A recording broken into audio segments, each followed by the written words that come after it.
Good morning, friends. I hope everyone is doing well and staying safe and feeling healthy. You know, there's a story told about Rabbi Brisk that one year on Yom Kippur there was a Jew who was kidnapped. And Rabbi Brisk came into the shul on Kol Nidre night and he said, I need to raise money to save this Jew, to take him out of captivity. And people started raising their hands to pledge money to give tzedakah to help free this Jew from captivity. Rabbi Brisk said, no, I don't want pledges. I want everyone to go home now and bring their money here right now on Yom Kippur, Kol Nidre night, so we could go rescue this Jew. So everyone ran home and brought back money until they raised the sum that was necessary. Rabbi Chaim went on the night of Kol Nidre and freed this Jew from captivity. After Yom Kippur, people came over to Rabbi Chaim Brisk and said, why were you so lenient with violating Yom Kippur? Why couldn't you just not have taken the pledges? And after Yom Kippur, you could have gone and redeemed and rescued this Jew from captivity. And Rabbi Chaim said to the Jews in his synagogue, he said, I'm not the one who was lenient. You're the ones who was lenient. I am very strict. He said, what do you mean? He said, a Jew is in captivity. His life was in danger. No one knows if he would have survived another 24 hours. You're the ones who are lenient and say, let's wait 24 hours till we rescue him. I was very strict. I said, we can't afford to wait 24 hours and risk losing this Jew when his life is in danger. Let's go home on Yom Kippur, get the money, and come and save him immediately. We all know that the most important commandment in the Torah is you should guard your souls. U'shmartem me'od l'nafsho sechem. The kuach nefesh, saving a life, docha et kol haTorah kula, pushes aside the entire Torah.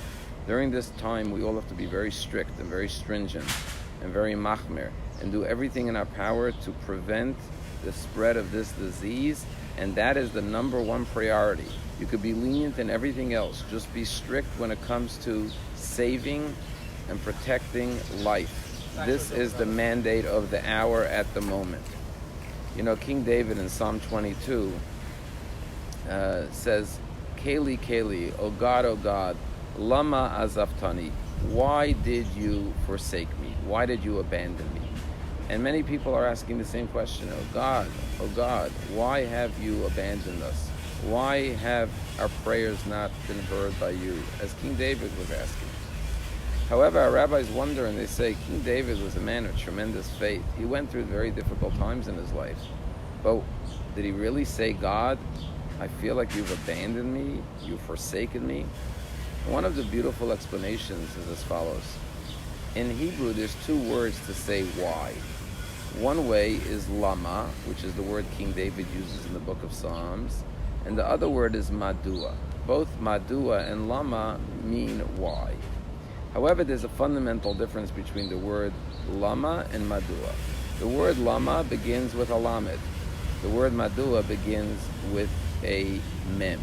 Now in Hebrew, if you put the letter lamed before any word, it means to. When you put the letter mem before any word, it means from. So if I say live by it, it means to the house. Mi by it means from the house. And so our rabbis explain that there's two ways we could ask why in life. One question of why is, God, why did this happen? I want an answer. I want an explanation. Another way to ask why is, why did you do this to me?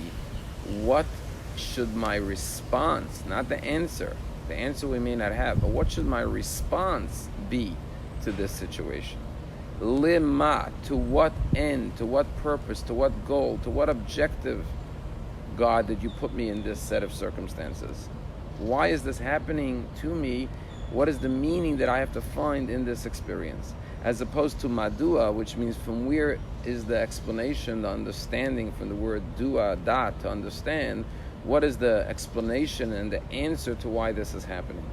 No one in the world knows madua, why this is happening. Only HaShem knows his secrets. But every one of us has to answer the question of lama, lima, to what goal, to what end will I use this situation? What will this situation do? Will it make me more aware of my priorities in life, which is my health and my family and my community? Will it make me more aware of the fact that we are all one and we are all in this together, and it doesn't matter what race, color, religion, party affiliation you have. We all share the same human condition, and we all have to be concerned about each other equally and not have labels that divide us and separate us? Will I use this situation to maybe realize that I have to slow down in life and appreciate every day and not just run through life every day, rushing from one errand, from one task to the other, but realize that we have to stop and appreciate the gift of every moment of life? Lima, to what goal will I use this? One sure outcome of this event is that we all feel closer to each other than ever before, and we all realize what happens to one affects all of us. None of us is an island unto ourselves. You know, every day in America and around the world, people have tragically heart attacks and strokes and accidents, but nobody monitors how many people died by heart attack, or how many people died by stroke or by car accident, or got injured or got hospitalized. It's like a statistic. And people go on with their lives, they read the news, they hear about someone else's story, it doesn't affect them. Now everyone's watching how many people were affected, how many people were hospitalized, how many people, God forbid, died. Why? Because we realize what happens to the next person affects me. Sooner or later, we're all affected by each other. This mindset is something we have to live with every day of our lives. That God willing, this will pass, and hopefully sooner rather than later. But let us preserve Lema. What did we get put into this situation for? To realize that we do have to be concerned about each other. Someone else's sadness, someone else's misfortune, someone else's problem is my problem as well. I cannot turn a deaf ear. I cannot turn a blind eye. I can't pretend it doesn't affect me. I can't go back to hearing news about other people that are unfortunate and just saying, "Ay, what am I going to do?" We have to realize we could all do things to help each other and to protect each other and to spread goodness and love rather than, God forbid, the opposite. We have to watch our words. We have to watch our deeds. We have to make sure we treat each other properly. This is the outcome, Lama, to which we have to take home this message and keep it with us. And this will be the gift, the silver lining that we will all take out of this situation. It's a story told by Rabbi Shradron about a boy in Jerusalem who was in a bicycle. His bicycle was hit by a car, and there was a woman at the window, and people were running to help the boy. And the woman said, as people were running, "Everything will be okay, HaShem will help, everything will be fine, don't worry, everything will be good." And then someone said to the woman, "It's your grandson that was hit by the car." And suddenly the woman panicked and started crying and yelling and running down to the street to run to her grandson. Often in life we have the attitude that when something happens to someone else, we say, "God will help." But when it's our problem, we realize that we have to not just say God will help, we have to take action. The Rabbi of Kutz once said that everything God created in this world is for a purpose. And one of his students said, "Why did God create atheists? What purpose do they serve?" And the Rabbi of Kutz said that when a man comes to you for help, at that moment become an atheist. Don't say God will help, God will take care of the problem. No, you must do your utmost to help this person. At that moment, pretend there's no God, and it's up to you and what you're going to do.